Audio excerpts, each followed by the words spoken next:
I am really excited to be here today with my friend and also instructor here at Horse Class, Andrea Wadey. And we're talking about a big topic, separation anxiety. So we want to dive right into this. We've both gotten a lot of questions this past week and decided let's just hop on and do a discussion on separation anxiety in horses, buddy sour behavior, effects of weaning, and how we can help horses, whether they're the ones being left behind or they're the ones going out. So that's what we're going to be talking about. But before we get started, those of you that are new here, I want to just introduce myself and also introduce Andrea. So you're here watching this at Horse Class. I'm Callie. I'm the founder of Horse Class, and my work with horses has been with a specialty in solving problem behaviors. So I saw a lot of separation anxiety. And Andrea comes to us as a horse and human relationship specialist with a strong background in behavioral science as well. So Andrea, I know in your work as a trainer, having a horse tours company, an ethically run horse tours company for many years, and a lifelong horse person, you've seen and helped a lot of horses with separation anxiety as well. Yeah, I think it's one of the core issues. I hear it every week. A student will contact me saying, I don't know what to do. I want to take my horse for a hike or a ride or work at Liberty or do some training, but I'm having all these problems with separation anxiety. And I think that culturally it's something that we seem to have to work through again and again and again. And, you know, you and I have had discussions before about setting this up to be right from a much, much earlier age instead of having to fix it. But if people find themselves in that situation, they might have a new horse that wasn't weaned in a way that set them up for success, then yeah, it's an issue that has to be addressed, and it's challenging. And I think that all of us, and I'm putting myself in this boat too, especially thinking back to when I had my active training stable and there were horses that were coming in for 30 days, 60 days of training. And there was, just this shift in moving horses, which is what we often do. We buy and sell horses, we move them to different barns, we take them to shows, and our horses are incredibly adaptable. But I think we really underestimate the effect that all of these social changes have on our horses. And I think about myself, moving to different places, having to go into new social networks, it can be stressful. I think it's one of the most stressful things that horses have to deal with, and people really, well, in general, the horse world, like you said, they're going to shows, they sell a horse, all things that perhaps have to happen at times, but the impact on that horse is phenomenal. Well, I mean, I used to teach a lot of clinics around the world. I loved it. And I can't tell you how many times I'd hear people go, but my horse never behaves like this at home. I'm like, your horse is so over threshold because he's in a new place with all new horses that are in this clinic situation, and you're anxious. And in the end, I said, I'm not teaching clinics anymore.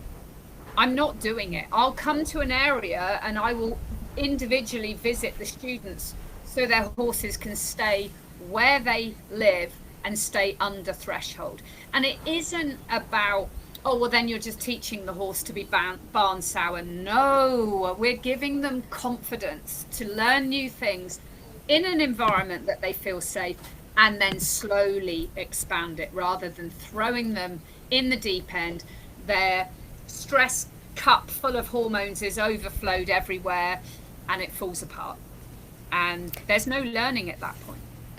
Yes, and I think that is another error that's still made in the horse world, and it's something that I'm seeing this week. So this is a challenging week for me as a person that loves horses, and also with the knowledge of horse psychology and just behavior that I have. So I work here with three horses mainly. I have my own horse, and he lives with two others, a mare and her foal. And they've lived in this little triad for about 2 years. However, we needed to separate the mare and the foal because the mare's health was declining as she's not naturally weaning her foal yet, and she's really losing condition. So there was a need for some separation, just that the foal was no longer drinking milk. However, I'm bumping up against that common belief that happens it's not just here where I live, which is in southern Mexico. It's in a lot of places in the world, in that weaning needs to be done with a full separation of mare and foal, and the foal goes through this stressful period, and that I think people almost view it as a rite of passage, like some of the silly things that cultures do to humans too, of, a rite of passage that this horse needs to go through in order to be independent and to be apart from his mother. But when we introduce such high levels of stress for a period of time, that can have very lasting effects that then later in life we see as separation anxiety, more than what's normal. Horses are a herd species. Of course, they're going to have some anxiety when they're away from others, but when they're been allowed to be independent, when they have a relationship with their handler, they can go out on solo trail rides, they can go out and actually be quite comfortable. But if they've had some of these early experiences that are really traumatic in the separation, that can be a lot more difficult to get to that confident stage. I 100% agree with you. It's something that they have no concept of. One minute they're with their herd, and then the next minute they're pulled away, separated. They have no concept of why that's happening to them, the stress that it causes them. And it's not just separation anxiety. For instance, you and I listened to this, actually. We were doing a presentation just before the pandemic at the Progressive Horse Training Forum in Florida. And we were listening to Catherine Haupt, who is an incredible resource on young horses and natural weaning. And listening to her, and I'm paraphrasing here because I can't remember the exact details of the study, but I'm sure we can share this study in the show notes. But she did a study where they took two groups of youngsters, ones that were taken at the traditional 3 to 4 months away, complete separation, and then there were the foals that were allowed to stay within the family group and naturally weaned, i.e. the mare at 12 months, 11, 12 months, 13 months went, we're done, get off me, okay? And then they tracked them, I forget for how long, I think it was like the first 4 years or 7 years. The stereotypies, i.e. unwanted behaviours in the horses that were forcefully weaned was so incredibly high, from crib biting to a plethora of the stereotypies that we don't want to see, including separation anxiety, incredibly high. The horses that were naturally weaned, virtually non-existent.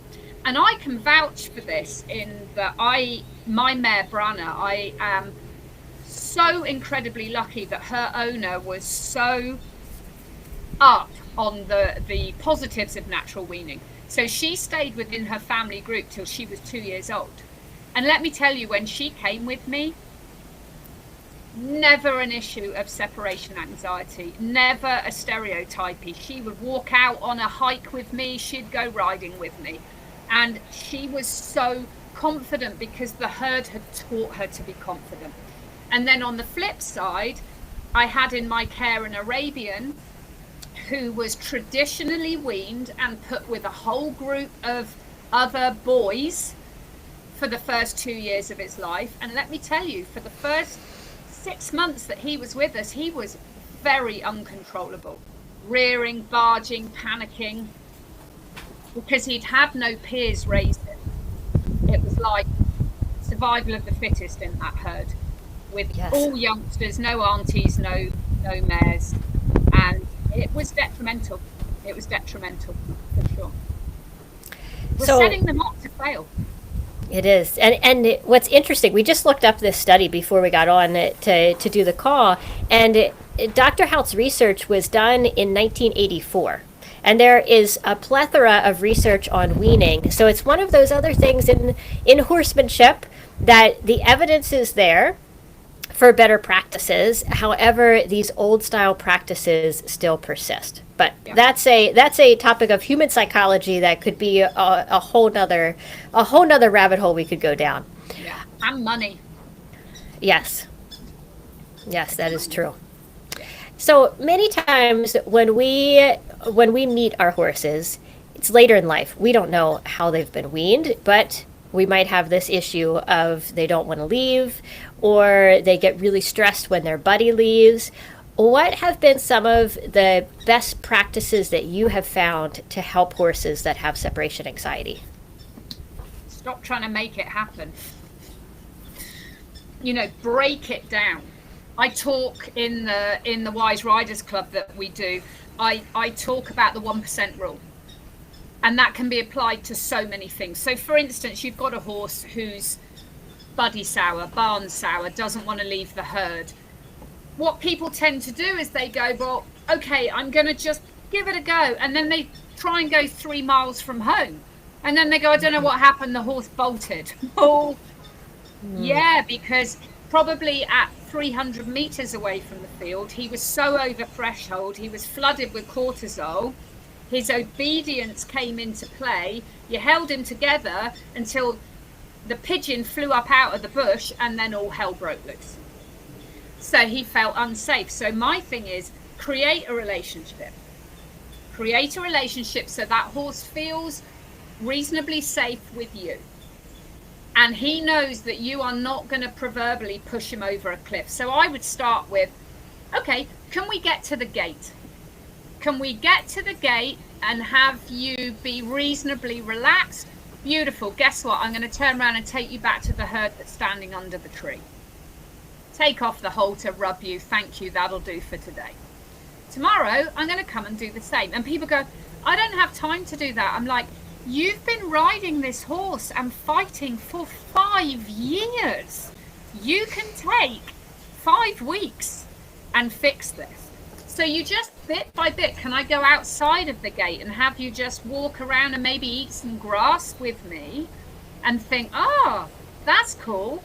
I'm having a good time, and then go back. And I think you just break it down, add little small pieces. When you get a win, bank it, stamp it, call it good, put them back.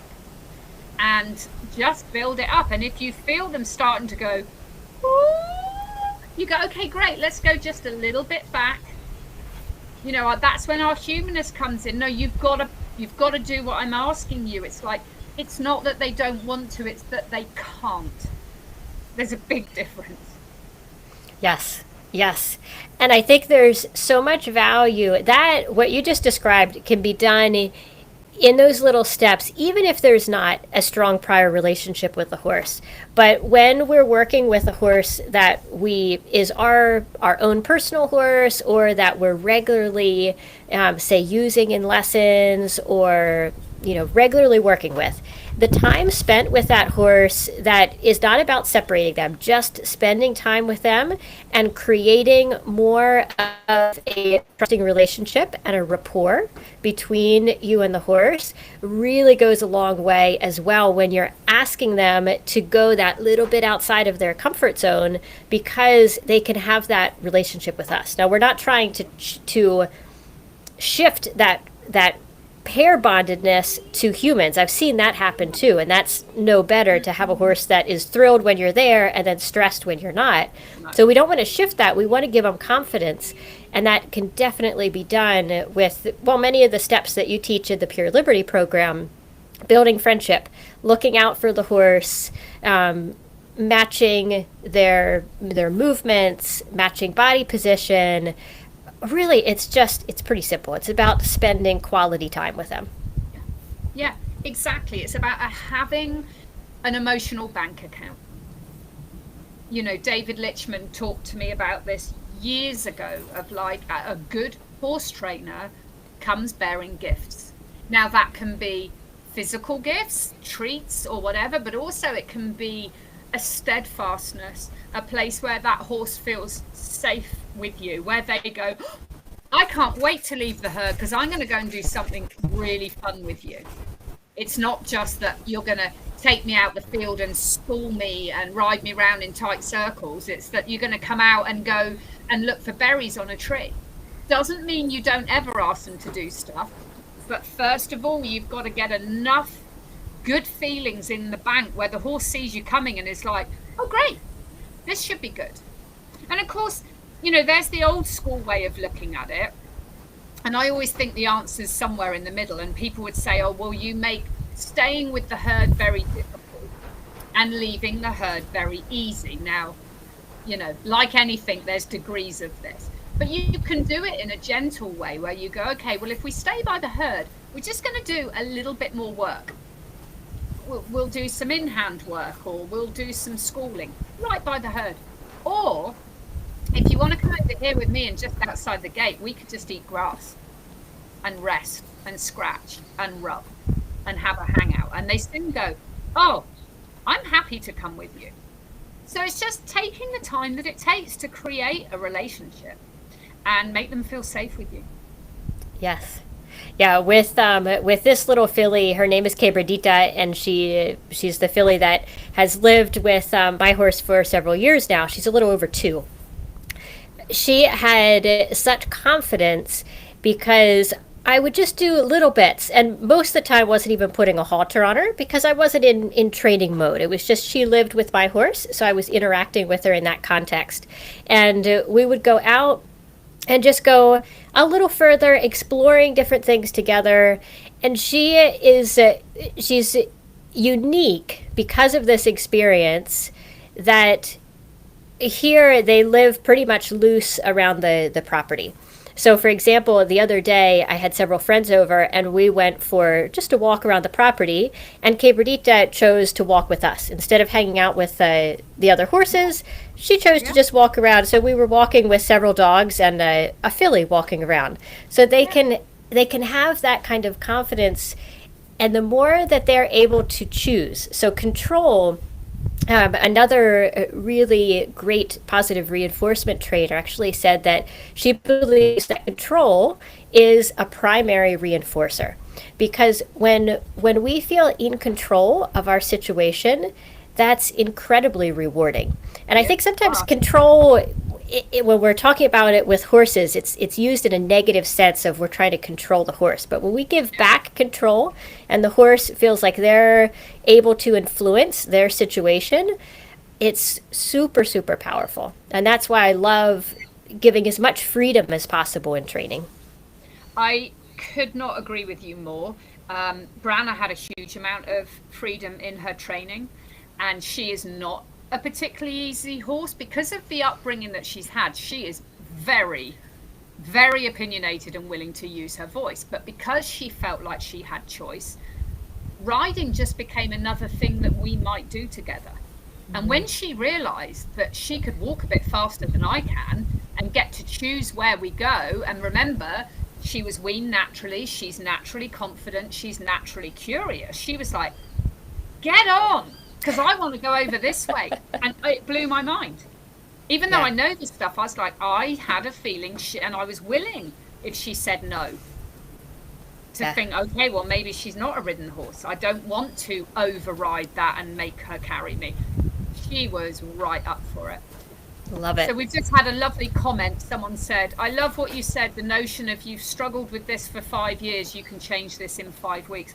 Yeah, I mean, I think we do this with so many things. We're willing to keep fighting on, but we don't want to dig in. And I think that comes back again to that control thing.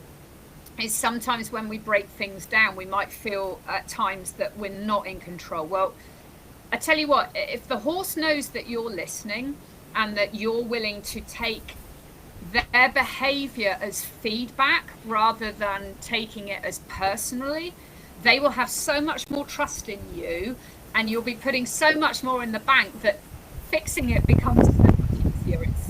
It's an interesting thing.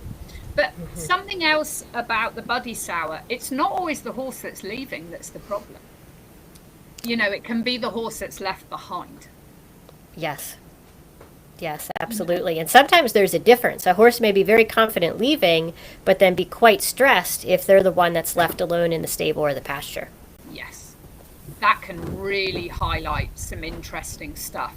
And I'm going to talk a little bit about the work that Elsa Sinclair does. I mean, she is phenomenal with her horse behavior and her work with the herd. And you know, if you guys look her up, Elsa Sinclair, she's brilliant. And she talks about creating more harmony within the herd through the work that you do. She does very, very slow, meditative form of creating good feelings within the herd. And it filters out. You see horses that used to be very resource guardy or aggressive or very fearful when they were being left. Her work really has helped herds feel more settled. And I think that you can do that by certainly not adding, you know, coming in with really high emotions and energy and adding your frustration at the situation into that herd. It's like a drop of ink that just goes right through the herd. Yes. And that is, it's a perfect example of the more that relationships are strong for the horse and those social connections are strong, the safer that they can feel. So building that, and like you mentioned, the work that Elsa does, helping to create that within the herd, can help the horse staying back feel better. And sometimes you can do the opposite of, instead of being the one that stays, you know, that's taking your horse out, if you can have someone else take the other horse out, but working in this manner of they go out a little bit and they come back and you stay with the horse that's there, and, you know, help to give them some companionship, give them, you know, can you explore little things? Can you make it more safe and comfortable for them there? First with you and, you know, later without a person there. But again, it's taking that 1% rule and just taking step by step to build that confidence. Exactly. And I think it can be quite successful if you can help the horse to change focus. Yes. You know, just have them not fixate, even just for a second. Can you think of something else and maybe feel a little bit better? This is with the horse that's left behind. And I'll have people just lead a horse out, turn around and come back. Lead out, turn around and come back. Go around the corner, come straight back. Yes. And just build it up slowly and give them a reason, you know, lower your bar of expectation and raise the bar of creating good feelings. So what can you add into that environment to give an environmental stimulus that the horse that's staying behind really enjoys? We've done this with the Arabian in my care. He has a treat ball, and when we go out, he's got that. He could not care less anymore about them going. He's like, yeah, go. I got my treat ball, and he kicks it around and throws it, and we don't even hear him call anymore. So it's upping the value of being the one left behind. Yes, awesome. Yeah. There's lots you can do. Yes, there's always options, and I think that's sometimes when we get faced with a problem with our horse and we start to get frustrated and it just feels like this insurmountable mountain in front of us, just taking one step forward. There's always something new to try. If you feel like you've tried it all, just open up to there's something that you could do a little bit different. And I think when we keep that mindset, regardless of the challenge, we can keep moving forward and we can keep helping the horses. That's right. Just break it down. Small, achievable, tiny pieces that helps the horse head in the right direction. Yes. Well, thank you, everyone that's joined in here. We would love to see your comments below and let us know what other questions you have that we can help with. We're going to be doing more of these pop-up lives and would love to answer your question. Bye, guys. Thank you. See you next time.